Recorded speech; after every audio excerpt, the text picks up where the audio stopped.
Хочу поделиться рецептом от тяжелого застарелого кашля, хронического бронхита. Когда-то я очень тяжело болела и вылечилась вот благодаря только этой настойке. Берутся сосновые шишечки молочной спелости, они нарезаются ножом очень легко, так как мягкие.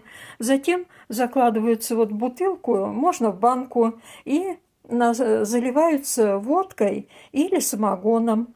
Настаивать нужно 2 месяца, в темном месте обязательно. Затем принимать по столовой ложке 2-3 раза в день до еды.